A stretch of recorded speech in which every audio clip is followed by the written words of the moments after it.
Every night, millions of people go to bed, and some of them never wake up. It's a quiet truth that many of us don't like to think about, especially as we get older. But here's what most people never realize. Not all deaths in sleep are just natural causes. Sometimes it's the result of small choices we make, things we do every single night without knowing the risks. You might feel fine. You might think, I've made it this far. But your body, after 65, becomes more sensitive to food, to medications, to temperature, to pressure on your heart and lungs. And at night, when everything slows down, that's when those little things matter most. If you've ever worried about not waking up, or if you've lost someone in their sleep, suddenly, with no warning, you know how fragile the night can be. But what if I told you? There are 5 simple bedtime habits you can avoid that may help protect you. In this video, we'll uncover those habits. We'll explain why they matter, what the science says, and how you can make small changes tonight to sleep more safely and wake up tomorrow. This isn't about fear. It's about awareness. It's about giving your body and your heart a better chance. Let's begin. The first habit starts with what you eat. Most people think dying in your sleep is peaceful. And yes, sometimes it is, but not always. In fact, many deaths that happen during sleep don't come out of nowhere. They happen because of underlying health issues, heart disease, breathing problems, blood pressure swings that become dangerous when the body is at rest. You see, when we sleep, everything slows down. Our heart rate drops. Our breathing becomes shallower. Our blood pressure changes. And for a healthy person, that's perfectly normal. But as we age, the body isn't quite as strong as it used to be. That slow heartbeat? It could dip too low. That relaxed breathing? It could pause altogether. And a blood pressure drop that once went unnoticed could now be enough to cause a stroke. In fact, studies have shown that a large number of fatal strokes and heart events in older adults happen during the early morning hours, between 3 a.m. and 6 a.m. Why? Because the body is most vulnerable then. You're asleep. You're unaware. And if something goes wrong, you won't feel it coming. There's also a condition many people have but don't even know it. Sleep apnea. It causes your breathing to stop for seconds at a time, over and over again throughout the night. And with each pause, your heart is put under pressure. Over time, that strain adds up. And sometimes, it's just one pause too many. But here's the good news. Many of these risks can be reduced, and even prevented, with small changes. That's why what you do before bed matters more than you think. The food you eat, the way you sleep, the medications you take, even the temperature of your bedroom, they all affect how your body functions through the night. You don't have to be afraid of sleep. You just have to respect it. Give your body the support it needs so that it can rest safely and wake up strong. Coming up next, let's talk about the very first bedtime habit that could quietly put you at risk and how to change it starting tonight. Habit 1. Eating late or heavy meals. Let me ask you something. Have you ever gone to bed feeling full? Maybe just a little too full. A late dinner, a bowl of pasta, a slice of pie an hour before bedtime. It doesn't seem like much. But what if that habit is quietly putting stress on your body when it needs to rest the most? As we get older, our digestive system slows down. That's natural, but it means food takes longer to break down. And when we eat late, especially heavy meals, our stomach stays active long into the night. The body has to redirect blood to digest the food. The heart has to work harder. And all this happens while you're lying in bed, trying to sleep. But your body isn't sleeping. It's struggling. Some foods like red meat, fried dishes, or creamy sauces are especially hard to process. They increase stomach acid, raise your blood sugar, and sometimes even trigger irregular heart rhythms. For someone in their 30s, this might mean a little discomfort. But for someone over 65, with a heart that's more fragile, with blood vessels that are less flexible, that stress can be dangerous. There's a story I can't forget. A man in his 70s, living alone, used to eat late every night. He said it made him feel calm before bed. But one morning, he didn't wake up. It was his heart. And yes, maybe it wasn't just dinner, but it was one of the many silent weights he placed on his body, without knowing. So what should you do? It's not about skipping dinner. It's about eating smarter and earlier. Try to eat your last meal at least 3 hours before going to bed. Make that meal lighter. Think warm soups, steamed vegetables, or a small portion of fish or chicken. Avoid foods that are too spicy, too greasy, or too sweet. And if you feel the urge to snack later at night, go for something gentle like a banana or a few almonds. Better yet, drink warm water or herbal tea. Let your body settle before you ask it to sleep. Because here's the truth. A quiet stomach helps create a quiet night. And a peaceful night gives your heart and your brain the rest they need to keep you going tomorrow. It's a small shift, but it could make a big difference. Coming up next, we'll talk about something that might surprise you. The medications you take before bed, and why some of them may be better taken earlier in the day. Habit 2. Taking certain medications right before bed. Now, let's talk about something many people overlook. The pills we take before bed. For many older adults, nighttime is medication time. Maybe it's a sleeping pill. Maybe it's for blood pressure, or anxiety, or heart rhythm. Maybe it's just what the doctor told you to do years ago. And so it becomes a habit. But not all medications are meant to be taken right before sleep. In fact, some of them, especially when combined, can quietly affect your breathing, your heart rate, or your brain's alertness during the night. Take sleeping pills, for example. They promise rest, but in some cases, they also suppress your body's natural breathing patterns. They can make your airways relax too much, especially if you already have sleep apnea or lung issues. You fall into a deep sleep, so deep that your body might not respond if something goes wrong. And that's not peace. That's risk. Then there are medications that lower your heart rate or blood pressure. Taken too late, they can cause your blood pressure to drop suddenly while you sleep. And for some, especially those with circulation problems, that drop can trigger fainting, dizziness, or even a stroke. And let's not forget interactions. Many people over 65 are on multiple prescriptions. 2 pills that are safe on their own can become risky when combined at night, causing confusion, shallow breathing, or irregular heart rhythms. So what can you do? The first step is simple. Talk to your doctor or pharmacist. Ask them, are all of these medications meant to be taken at bedtime? Could I shift some to the morning or afternoon? Are there any known interactions between what I'm taking? Second, create a medication routine you can review. Write down what you take, when you take it, and why. That small act of awareness can protect you from silent dangers. And third, listen to your body. If you ever feel unusually drowsy at night, or wake up feeling groggy, dizzy, or short of breath, don't ignore it. It may be your body's way of saying, something's not quite right.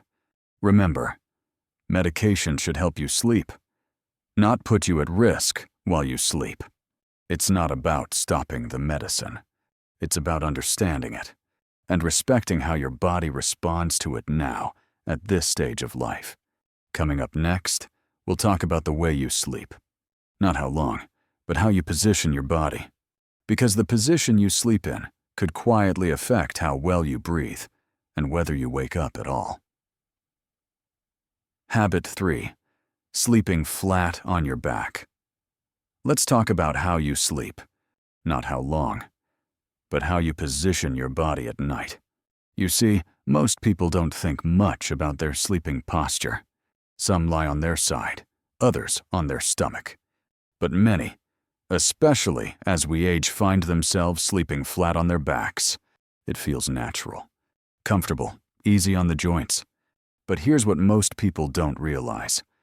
Sleeping flat on your back, especially as you get older, can quietly affect your breathing, your heart, and even your brain. Why? Because when you lie flat, gravity changes everything. Your tongue and the soft tissues in your throat can fall backward, partially blocking your airway. This makes it harder for air to pass through. And if you already have mild sleep apnea, or even just age-related muscle weakness, you may stop breathing for a few seconds, many times a night, without ever knowing it. That interrupted breathing doesn't just disrupt your sleep. It can lower your oxygen levels.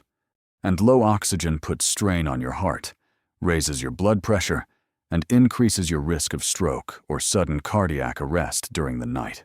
There's more. Lying flat can also increase acid reflux. If you've ever felt burning in your throat at night, or woken up coughing without explanation, that could be why. Stomach acid can travel more easily back up the esophagus when you're flat, irritating your airway and even triggering irregular heart rhythms in some people. But don't worry, there's a gentle solution.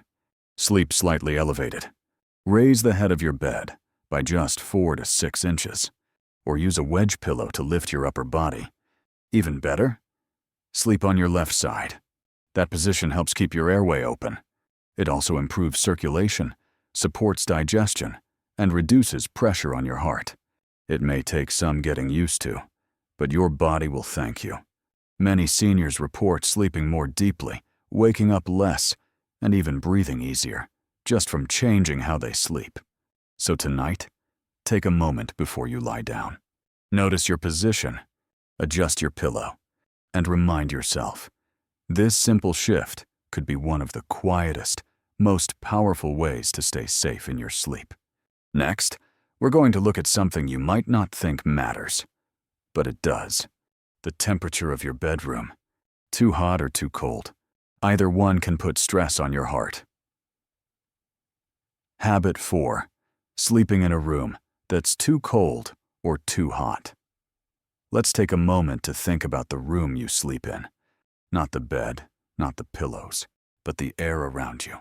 The temperature, the feel of the room. Is it too cold? Too warm, or just right? It might seem like a small thing, but for seniors, room temperature can quietly play a big role in whether you sleep safely or not. As we get older, our bodies don't regulate temperature as well as they used to. The systems that help us stay warm or cool down become slower, less sensitive. You may not sweat as quickly when you're too hot. You may not shiver as easily when you're too cold. And that means your body can drift into dangerous territory without warning and without you realizing it. Let's start with cold rooms. Some people like to sleep with the window open, even in winter. Others lower the thermostat to save money or out of habit. But here's the risk. If your room is too cold, your blood vessels tighten. Your blood pressure can rise. And in the middle of the night, that added pressure can increase your risk of stroke or heart attack, especially if you already have circulation or heart issues. Now, let's look at the other side rooms that are too hot. Warm, stuffy bedrooms can lead to dehydration. They can make it harder to breathe, especially for those with heart or lung conditions. And they disrupt the body's ability to cool down, which is essential for good, deep sleep. You may toss and turn, wake up sweating, or feel your heart beating faster than it should. So what's the solution? Aim to keep your bedroom between 6 and 70 degrees Fahrenheit. That's around 18 to 21 degrees Celsius. That range helps your body stay relaxed, your blood pressure stay stable, and your sleep stay deep. If you feel cold at night, try using layered blankets instead of turning up the heat. Layers can be added or removed as your body warms up or cools down. If you feel hot, use a fan or open a small window for fresh air. But avoid sleeping in direct drafts, which can affect your muscles and breathing. And one more thing, pay attention to your feet. Cold feet can trick your brain into thinking your whole body is cold. So if needed, wear soft, breathable socks to bed. You'd be surprised how much better you sleep. Your bedroom should feel like a safe place. Not too cold, not too hot, but balanced, peaceful, comfortable enough to let your heart and body truly rest. Coming up next, we'll talk about something you might never have thought of doing before bed, but it could make all the difference. It's about paying attention to your symptoms and checking in with your body before you close your eyes. Habit 5. Not checking vitals or symptoms before bed. Let me ask you this. When was the last time you really checked in with your body before going to sleep? Not just brushing your teeth or setting your alarm. I mean truly pausing and listening to your breath, to your heartbeat, to the signals your body may be quietly sending. Many older adults go to bed ignoring the small signs. A little dizziness, some numbness in the hands, a tightness in the chest that they brush off as indigestion, or a strange flutter in the chest they decide not to think about. But here's the truth. Some of the most serious nighttime health events, strokes, heart attacks, sudden arrhythmias, are often preceded by mild symptoms. And those symptoms don't always scream. They whisper. And at night, when you're tired, you're more likely to ignore them. You think, I'll feel better in the morning. But sometimes, the morning never comes. Let me be clear. Not every ache is an emergency. But ignoring your body entirely, that's a habit that could cost you more than a night's rest. So here's a simple practice you can start tonight. Before bed, take just 2 minutes. Sit quietly, close your eyes, and ask yourself, is my heart beating steadily? Do I feel lightheaded or off balance? Am I short of breath when I lie down? Do I feel pressure in my chest, neck, or jaw? Are my hands or feet unusually cold or numb? If something doesn't feel right, don't ignore it. Write it down. And if it continues or worsens, tell someone. Call your doctor. Or if it feels urgent, don't wait. Get help. You can also take simple vitals before bed. Check your blood pressure. Take your pulse. If you're diabetic, check your blood sugar. These small steps give you a clearer picture of how your body is doing, so you're not going to sleep blind. Think of it like checking the house before bed. You lock the doors, turn off the lights, set the thermostat. Why not also check on the one thing that matters most? Your body. This habit, this pause, can be your early warning system, and it might just save your life. Coming up next, we'll talk about something you may not have thought much about before, the golden hour before sleep, and how what you do in those final 60 minutes can make all the difference between a night of peace and a night of silent risk. Some hours in the day feel rushed. Some feel heavy. But there's 1 hour, just one, that belongs entirely to you. It's not early morning. It's not lunchtime. It's that final hour before you go to sleep. That quiet space when the world fades a little, when the phone finally stops ringing, and when no one expects anything more from you. This is your golden hour. But for many people, especially those of us over 65, this hour gets lost. We fill it without meaning to. Flipping through TV channels, worrying about tomorrow, checking the news, or just going through the motions. Take the pills, turn out the light, close the eyes, and we think we've gone to bed. But your body doesn't fall asleep like a switch. It winds down like a gentle tide pulling back from shore. And how you treat that final hour can decide whether your sleep is healing or filled with tension, interruptions, and silent risks. So tonight and every night, try making that last hour sacred. Protected. Simple. Start by turning off screens, TV, phones, tablets, about 45 minutes before bed. Not because you're being strict, but because your brain needs to stop processing noise and light. Switch to warm lighting instead. A lamp, a nightlight, candlelight. Dim the room. Slow your pace. Do something that soothes you. Read a favorite book. Listen to quiet music. Write a few lines in a journal. Pray. Reflect. Breathe.